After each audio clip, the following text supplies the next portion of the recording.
Olive മരങ്ങളുടെ ഇടയിൽ കൂടെ അവരുടെ ഓട്ടമാട്ടോ അത്. ഇത് കണ്ടോ, ഇത് എനിക്ക് ജോച്ചേട്ടൻ പറയുന്നുണ്ടായിരുന്നു 1000 ഏക്കർ കണ്ട് സ്ഥലമുണ്ടെന്ന് പറയുന്നുണ്ടായിരുന്നു. അപ്പം ദേ ഒലീവൊക്കെ കിടന്ന് തുമ്പത്ത് കിടന്ന് ആടി കളിക്കുന്നു. ഇത് ചുമന്ന ഒലീവാട്ടോ, കറുത്ത ഒലീവ്, പച്ച ഒലീവ്. ഒലീവിന്റെ സീസൺ കഴിഞ്ഞു, കാരണം ഇവിടെ തണുപ്പായപ്പം ചൂടത്തല്ലേ ഒലീവ് ഉണ്ടാവുക. അപ്പം ഒലീവിന്റെ സീസൺ കഴിഞ്ഞു. ഇനിയിപ്പം ആപ്പിൾ മൊത്തം പൂവിട്ട് നിൽക്കുക. ഓറഞ്ചിന്റെ സീസൺ കഴിയാറായി. ഇത് കറുത്ത ഒലീവാണ്.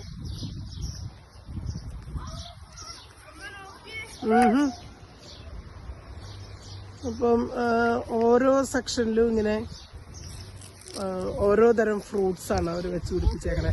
അതേ ഒലീവ് ഇനി പറിക്കുന്ന കണ്ടില്ല എന്ന് പറയല്, ഒലീവ് പറിച്ചു.